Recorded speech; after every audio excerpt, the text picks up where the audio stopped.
kawan di kota pendidikan, Universitas Negeri Malang. Belajar di sini untuk cita impian. Salam cakrawala, itu milik kita. Raih prestasi, tunjukkan jati diri, wujudkan imajinasi. Bergerak selalu, tak pernah diam, giat berkarya, tercapai cita. Wawasan luas adalah jawaban. Halo teman-teman Nusantara, tahukah kalian kalau Indonesia memiliki banyak sekali kebudayaan, baik dari Sabang maupun Merauke. Namun, apakah teman-teman mengetahui kebudayaan dari Indonesia yang masih belum banyak diketahui oleh banyak orang? Nah, untuk itu, kali ini saya dan teman-teman akan mengupas tuntas tentang keragaman di Indonesia, baik dari segi makanan, pariwisata, alam, maupun kebudayaan yang lain. Untuk kami kupas tuntas agar teman-teman bisa lebih mengetahui keragaman yang ada di Nusantara.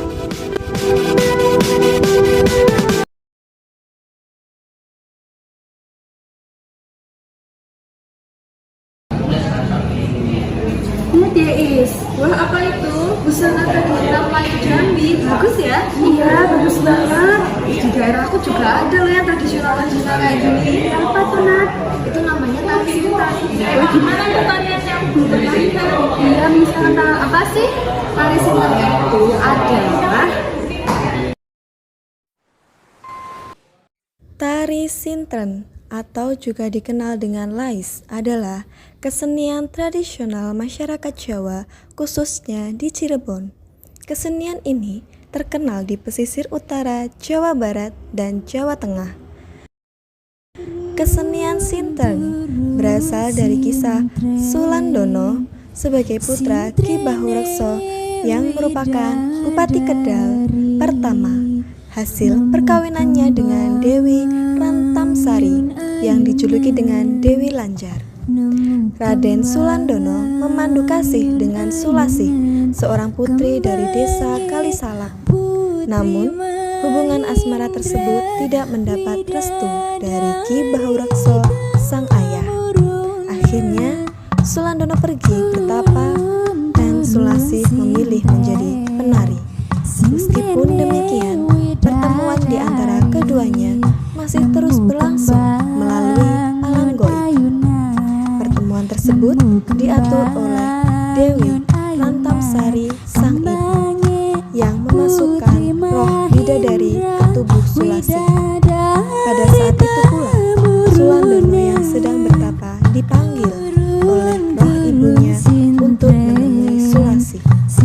Dan terjadilah pertemuan di antara Sulasih dan Sulandono. Sejak saat itulah setiap diadakan pertunjukan Sintren, sang penari pasti dirasuki oleh roh bidadari oleh awalnya.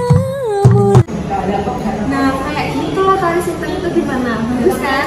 Bagus banget sih, apalagi pakaiannya bagus banget loh. Bener banget.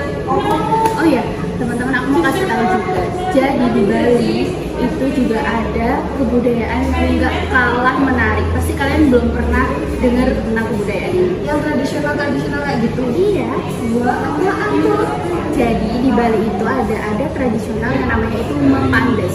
Mepandes? Iya. Apa sih itu Mepandes? Yang di sini nggak ada yang Mepandes. Nggak ada. Jadi itu tuh cuma ada di Bali. Mepandes itu adalah Bali. Dalam kepercayaan agama Hindu, upacara keagamaan ini bertujuan untuk mengendalikan 6 sifat buruk yang ada dalam diri manusia, atau yang dikenal dengan nama Satripu. Antara lain yaitu hawa nafsu, rakus, angkara murka, mabuk, perasaan bingung, dan juga iri hati.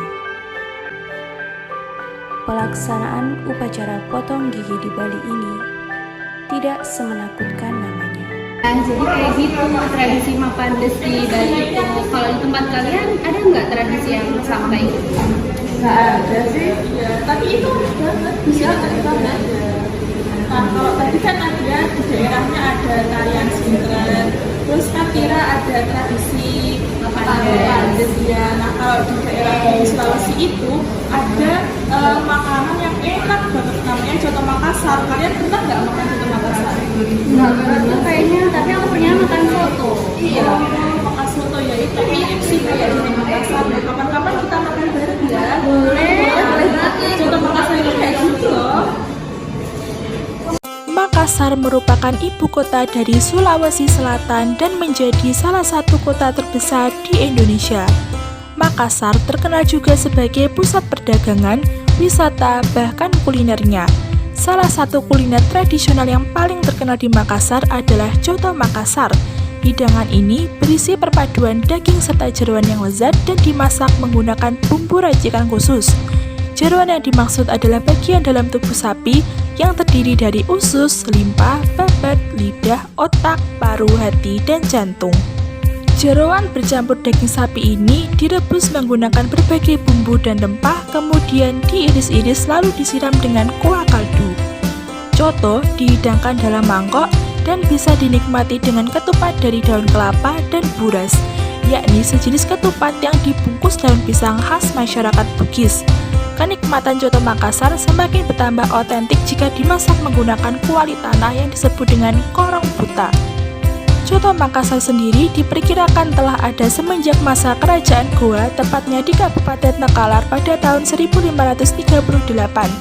Dahulu, Coto Makassar yang disajikan kepada keluarga bangsawan berisi daging sapi, sementara bagian jeroan dihidangkan kepada masyarakat biasa ataupun abdi dalam pengikut kerajaan.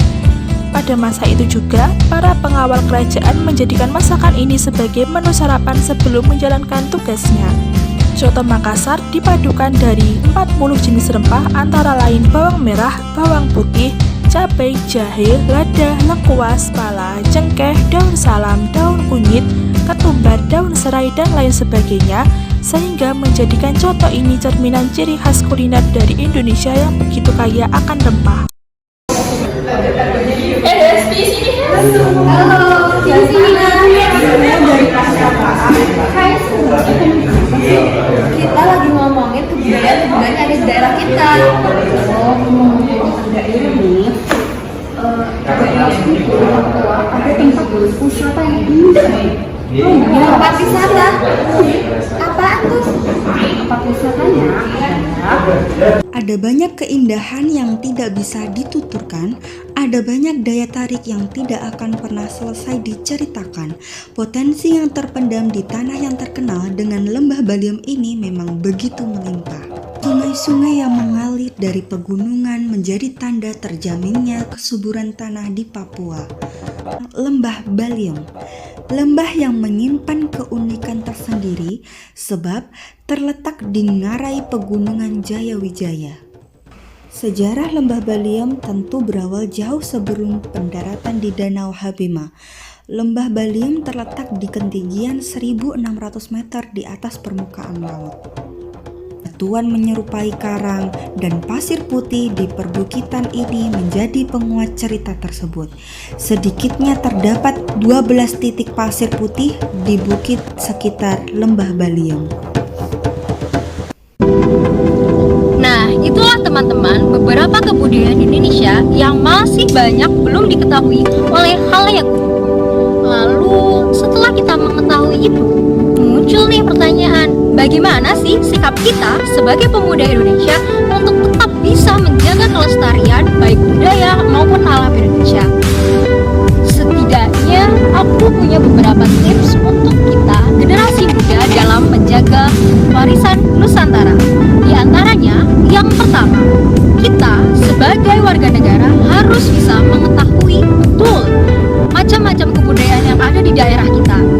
Misalkan, saya akan mempelajari kebudayaan reog karena saya berasal dari Ponorogo, maupun teman-teman yang lain, misalkan teman-teman yang berasal dari Madura, Bali, Maluku, dan yang lain-lain.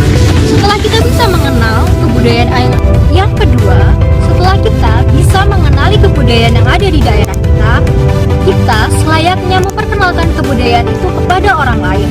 Misalkan, saya Saya akan mempelajarkan bahasa Jawa kepada teman saya yang berasal dari suku Bugis, suku Madura, suku Bali, dan yang lain-lain. Setelah kita bisa mengenalkan yang lain, kita akan mengenalkan itu kepada warga negara. Jadi, mulai dari tahap diri kita. Nah, tahap yang ketiga, setelah kita bisa memperkenalkan itu kepada teman-teman yang satu Nusantara, maka kita haruslah memperkenalkan kepada wisatawan asing maupun warga negara asing. Nah, setelah ketiga tahap ini selesai, maka disitulah kita bisa menjaga dan melestarikan kebudayaan yang ada di Nusantara.